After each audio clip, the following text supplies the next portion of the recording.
session to show that. So, primary function of township government is the township assistant. Township assistant, we are addressing the need. That's our primary function. In addition to fire of the office. In 2019, when we took office, we addressed our guidelines and saw a dramatic uptick. In 2019, we also began a partnership with our local nonprofits called United Nonprofits that hit in 2020. That began taking off. You can see for a variety of reasons, including our partnerships with local nonprofits, the amount of funds going out for township assistance went down. We did that in part with our rigorous investigations, people requesting information and assistance, and a big help with Charity Wilder, who has a very nice way of saying she likes to give the community a hand up instead of a hand out. I'm a fisherman, so I like to say teaching people to fish instead of giving them the fish. So our staffing, so to ensure those resources are going to the right places, we've expanded our work to approximately 75 hours a week of my team and I putting in work. Prior administrations worked approximately 20 hours a week. My team screens requests for the actual need and also requires able-bodied individuals to work off their prior assistance before they come in. We assess, if they come in, they request assistance, we give them what's called workfare to work off a rate of $10 an hour. So, for example, somebody comes in, they need $300 for rent, they get $300 for rent, they owe the township 30 hours of community service, essentially, and we make them work that off if they come back to request future assistance.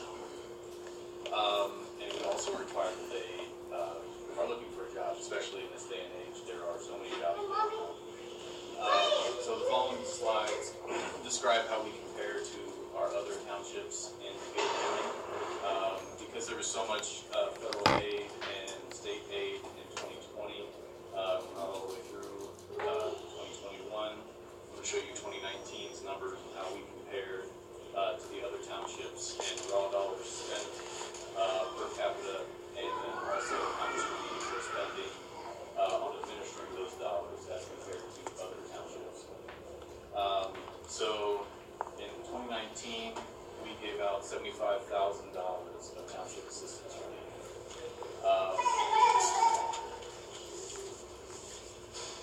The relief per capita would be approximately $10.08 for every citizen who comes up. So for every dollar paid spent in 2019, the trustee and or his family, her family, was compensated this much. So for every dollar spent in administering township assistance in 2019, the trustee in Washington Township was paid 37 cents. So we can compare that to the other townships to show you the value of the taxpayers are paying here. We do a fire contract with the Greensburg Fire Department to provide fire coverage.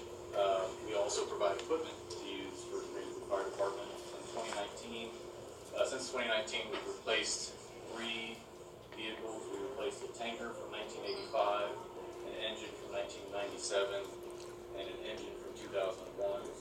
We sold those, and we purchased 2 new trucks that essentially do the job of 4 trucks.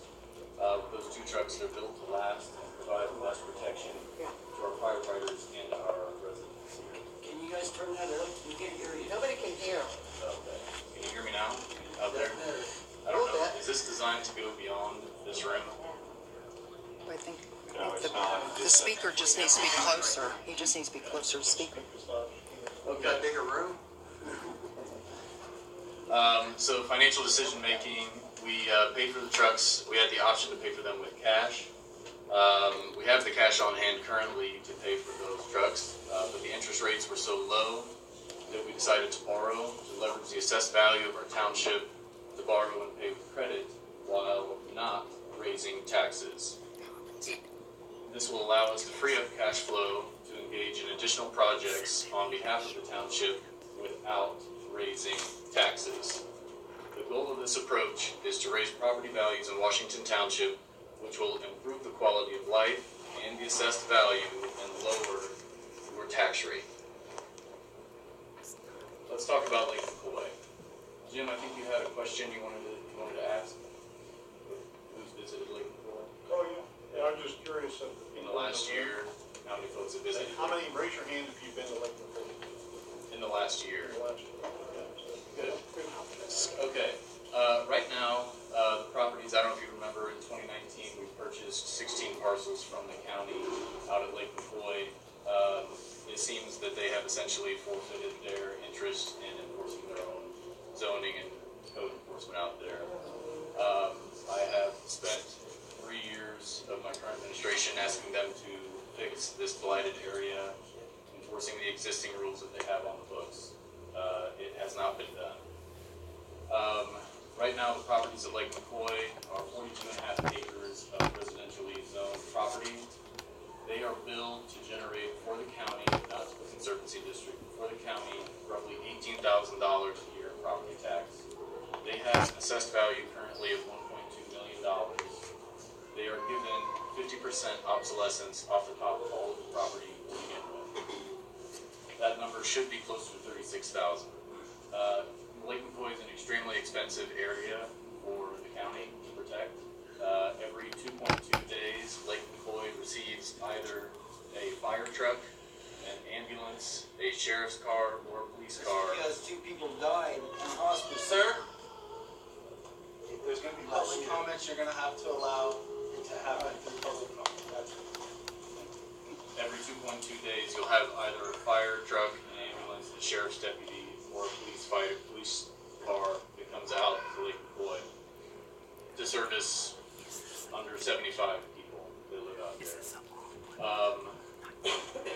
As we discussed, improving McCoy, there's a shared vision of those properties generating significantly more annually in property tax payments based on improvements. How do we get to the higher assessed value? We can start with small efforts that would make a huge difference. The township has purchased lots to clean up. We purchased those lots to clear them of hazards and debris for the health and safety of individuals that reside and visit Lake McCoy. Owning them provides options for the future. The township is enforcing rules against noxious weeds and rank vegetation. We've asked the county to begin enforcing its building and zoning codes. We're asking the county to continue to take legal action against folks who won't pay their taxes and won't clean up their property from this blight. We're partnering with the sheriff, to provide a renewed focus on law enforcement. I'm not aware of it. In this plan, you and I, Nathan Carter, went out to one day. Again, if y'all start talking at the same time, you're not going to get anywhere. So if you're signed up to talk, and he's going to allow public comment, and he's going to allow public comment. As I'll remind you all, this is a public meeting, not a public hearing. The public hearing was conducted in July. Several of you were at that public hearing. So we just have to follow the rules as they're written down. Anyway, this would allow law enforcement a satellite office that they can come in if they want to begin what is, I think, commonly called community policing and coming out and just having a law enforcement presence. Not a staff office, but just come out. They have a place that they can stop, get a cup of coffee, talk to people out there. Hopefully, their shadow carries an immense amount of weight.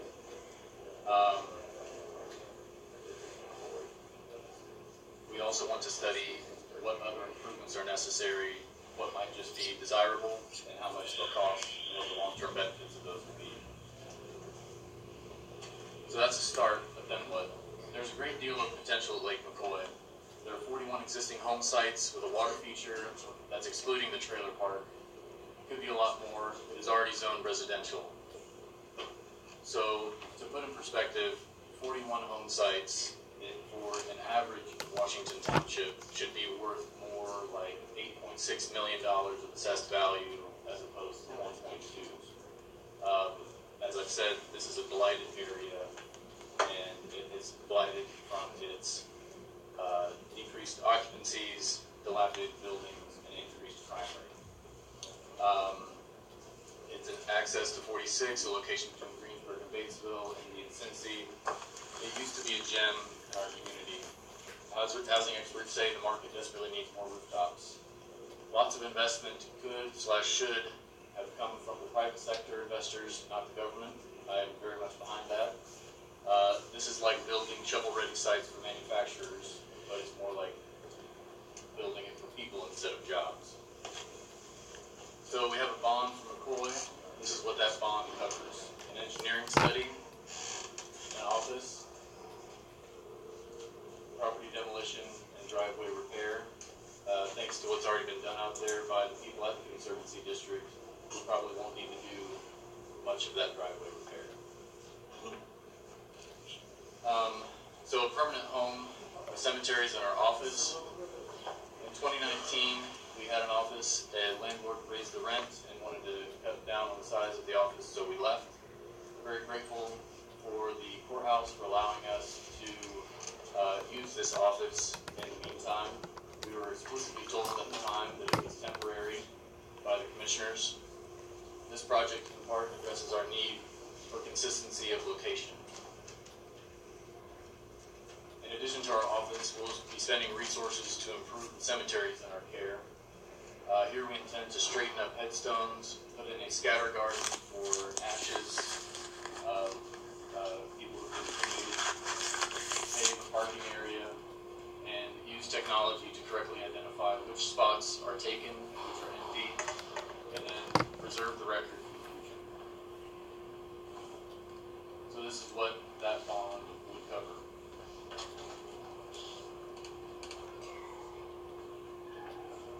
So I'm very proud of the work that this board and my team have done to develop a plan to address these three areas of need in Washington Township: maintaining our cemeteries, creating a consistent and reliable home for the trustee's office, and beginning to shine a light on those towards path to a brighter future.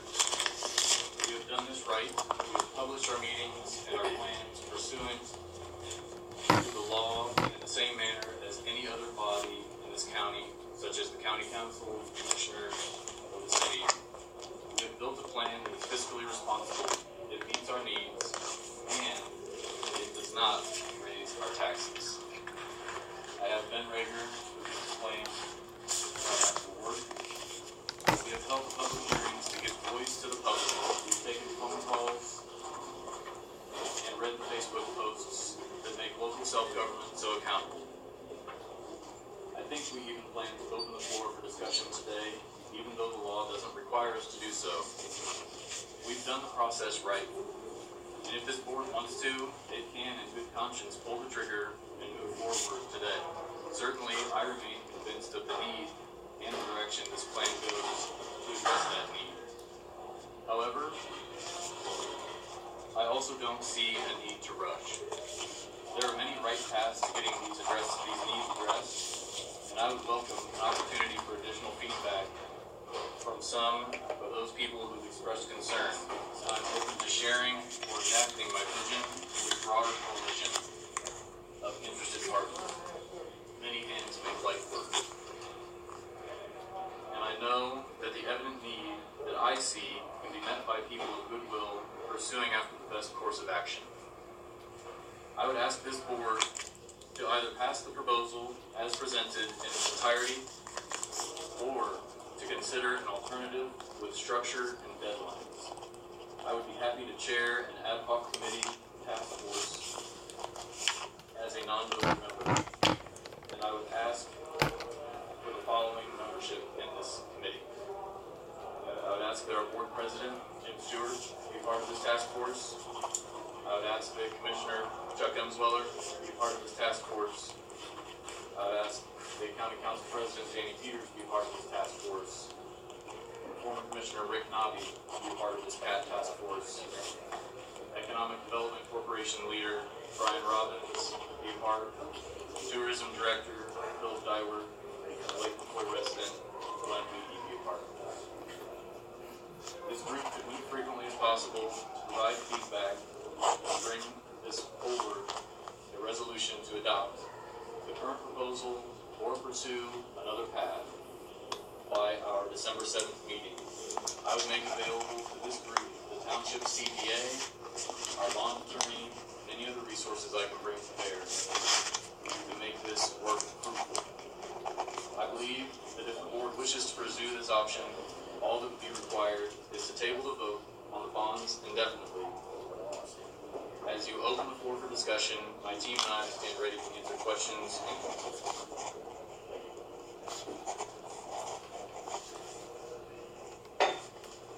Can you hear me? I think at this time I'd like maybe some input as far as this development task force from Jody and Ed before we open up to some public comment. Again, we've already had the bond hearing.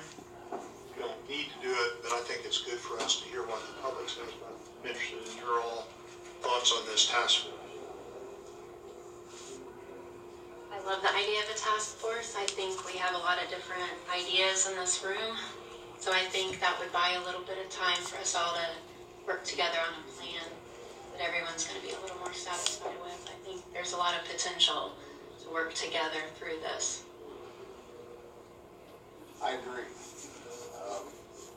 I'm in favor of the task force and delaying any decision as of today. I have my doubts. I have my own thoughts.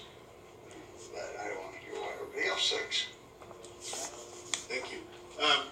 What do you think about having a motion to form this task force? I think it'd be good. I'll make the motion. Second, all in favor say aye. Aye. Thank you. So we're going to form a task force. Christian, you can reach out to everybody to see if they can do that. We still want to have an opportunity. Again, we don't have to have public comment, but I still think it's a good opportunity for us to open up and hear from our constituents on what their thoughts are on what Christian has proposed to us. So we'll open that up. We've got a sign-up sheet down there. So for those people who would like to make a comment, they can come up and make a comment. And we would like to limit that to 3 minutes each. Chris, can you keep the timer on that for us, please? If you aren't able to complete your comments within 3 minutes, you can sign up again. And if there's, in light of several people here, people who may want to talk, if you've already heard something said, we'll probably try to keep our comments limited, keep things moving. And the speaker is over here, you can come and talk. Use the microphone so everybody can hear, please.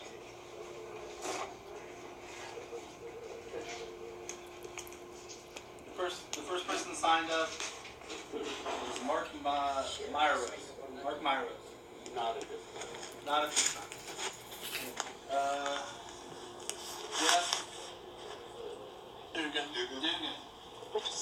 My only comment, can you go back to that one slide that was briefly up there? Yep. I just kind of like to see that a little bit more. Thank you.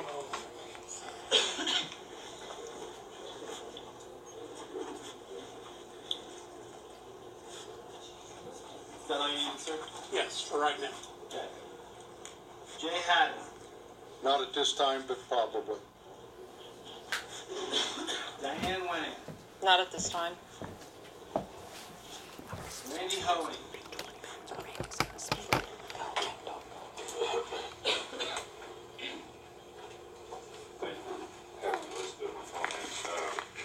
I am resident of Washington Township, tax payer also.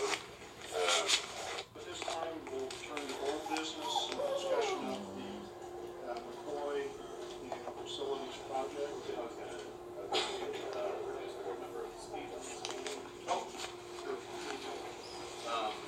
Well, Joni, again, welcome and congratulations on Congress last night. So I wanted to give you a brief overview of where we are and where it's going. So I thought this would be a good informational session to show that. So primary function of township government is we township assistant. Township assistants, we are addressing the need. That's our primary function.